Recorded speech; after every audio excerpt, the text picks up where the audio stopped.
দেশের প্রথম নারী প্রধানমন্ত্রী বেগম খালেদা জিয়ার মহাপ্রয়াণ।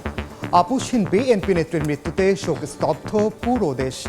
কাল বাদ জোহর মানিক মিয়ায় জানাজা, জিয়াউর রহমানের কবরের পাশে হবে দাফন। তিনি আজকে আমাদের মাঝে নেই, এই কথা ভাবতে আমাদেরকে খুব কষ্ট লাগে। যিনি নেত্রী থেকে শত শত সন্তানের, কোটি কোটি সন্তানের মায়ের রূপান্তর হয়েছে। ওনার কাছে আমাদেরকে অনেককেই শিক্ষা নিতে হবে যারা জাতীয় রাজনীতি করে। বাংলাদেশের রাজনীতি একটা বিশাল শূন্যতা সৃষ্টি হলো। তার মৃত্যুতে 7 দিন ব্যাপী বাংলাদেশ জাতীয়তাবাদী দল বিএনপি শোক পালন করবে। বেগম জিয়ার মৃত্যুতে 3 দিনের রাষ্ট্রীয় শোক। জানাজার জন্য কাল সাধারণ ছুটি ঘোষণা প্রধান উপদেষ্টার। জনগণের অধিকার প্রতিষ্ঠার সংগ্রামে তার অসামান্য ভূমিকা ইতিহাসে অম্লান হয়ে থাকবে।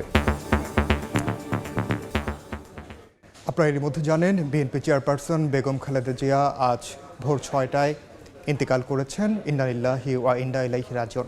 তার মৃত্যুতে দেশ জুড়ে শোকের ছায়া নেমে এসেছে। দল থেকে এরই মধ্যে 7 দিনের শোক পালনের ঘোষণা দেওয়া হয়েছে। এছাড়া প্রধান উপদেষ্টা 3 দিনের রাষ্ট্রীয় শোক এবং 1 দিন সাধারণ ছুটি ঘোষণা করেছেন তার জানাজার জন্য। এরই মধ্যে বিশ্ব নেতারাও বিএনপি চেয়ারপারসন বেগম খালেদা জিয়ার মৃত্যুতে শোক জানাতে শুরু করেছেন। তারা বেগম জিয়াকে আখ্যা দিচ্ছেন আপসহীন নেত্রী হিসেবে।